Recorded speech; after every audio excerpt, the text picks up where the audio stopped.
the scent of blood in that suitcase really curse her with a child's ghost? This is the most disturbing story I've ever heard, and I'm confident it actually happened. If you're eating right now, I'd strongly suggest you stop. When I was living in China, I was part of a few local group chats, mostly foreigners and some Chinese friends. In one of those groups, there was a woman who people said had an unusual ability. I never saw her demonstrate it myself, so I'm careful with how I describe this. According to people who knew her well, she claimed she could connect with the dead knot in the dramatic movie sense, but by mentally experiencing the final moments of a person's life, sometimes minutes, sometimes hours before death. She said it wasn't something she trained for. It appeared suddenly during a certain period of her life, and it came with physical side effects she couldn't explain, including episodes of vomiting strange substances. I know how that sounds. I stayed skeptical. What stood out was this: she almost never spoke. She only listened, until one day, she said she wanted to tell a story. She explained that a close friend of hers sometimes worked around unresolved death cases where timelines didn't quite add up. When something felt incomplete, they would ask her if she could see anything that had been missed. The story she told us that day is the most unsettling thing I've ever heard. It happened at a vocational school in a small city in southern China. A female student, around 16 years old, had been complaining of abdominal pain for several days. She stopped going to class and stayed in her dorm room, telling the school she wasn't feeling well. Her roommates assumed it was just a bad menstrual cycle. That kind of thing isn't uncommon, especially in shared dorms. Then one evening when the roommates returned, they noticed a strong metallic smell in the room. That was the first thing that felt wrong. The second was the girl herself. She looked extremely pale, weak, barely able to sit up. The roommates panicked and called the school clinic. The staff took one look at her and insisted she be sent to a hospital immediately. An ambulance was called. At that point, everyone still thought this was a medical issue, something gynecological, serious but not criminal. At the hospital, doctors discovered something no one was expecting. She had recently given birth, but there was no baby. Because she was a minor, the case escalated immediately. Police were notified. They began looking into her background, who she had been seeing, who she'd been in contact with, whether someone had taken the child. She was unconscious from blood loss, so 2 female officers were stationed by her bed. At first, police assumed the baby had been taken by someone else, maybe a boyfriend, maybe family. During internal discussions, one officer asked a hypothetical question. If you were a 16-year-old girl who gave birth in secret, what would you do with the baby?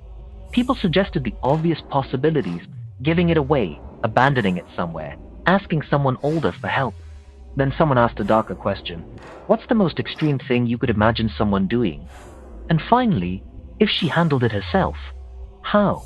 They didn't have answers, not yet.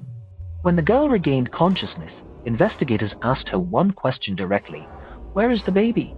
Her response was calm: I flushed it down the toilet. They thought she meant she had disposed of the body after someone else had harmed the child. So they asked how that was even possible. That's when she began describing the process. She spoke slowly, methodically, without emotion, like someone explaining how they fixed a broken appliance. She said she went into the bathroom because of the pain and the baby was delivered there unexpectedly. She tried to flush the toilet, but it didn't work. The opening was too small. She said there were no proper tools in the dorm room. Nothing sharp. What she used instead was a small cosmetic razor, one designed to trim eyebrows, the kind with a safety guard. Very dull. She described, step by step, how she dismembered the body in order to flush it in sections. I'm not going to repeat the details she gave. Even heavily summarized, it was horrifying. She spoke about resistance, about sound, about texture, things you would only know if you were physically doing it. The most disturbing part wasn't what she described, it was how she described it. No crying, no panic, no hesitation. At one point she heard voices in the hallway and worried her roommates were coming back. That's when she stopped. Whatever remained she placed into a trash bag and put inside her suitcase.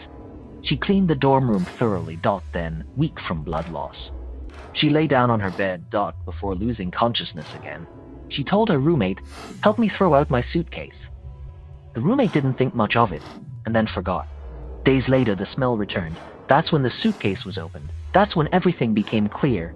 During questioning, police found inconsistencies everywhere. She claimed she didn't know she was pregnant. She claimed she wore compression wraps around her abdomen. She claimed her boyfriend knew nothing. She claimed her menstrual cycle had continued on a fixed schedule the entire time. something doctors said was nearly impossible. For a while, investigators suspected the boyfriend had been involved, that it might have been planned. But after digging through records and interviews, they found no direct evidence linking him to the act itself. They were from the same village, went to the same school. That was it. When the case became public, the school was shaken.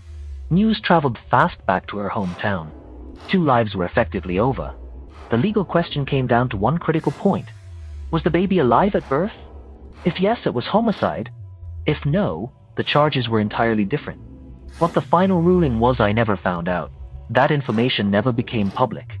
When someone asked the woman in our group, the one with the alleged ability, what she saw, she said only one thing: don't ask.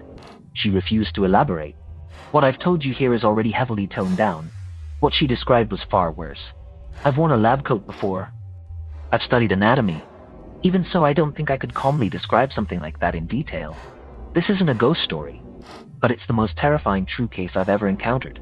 And I still don't have a rational explanation for how a 16-year-old could speak about it that way.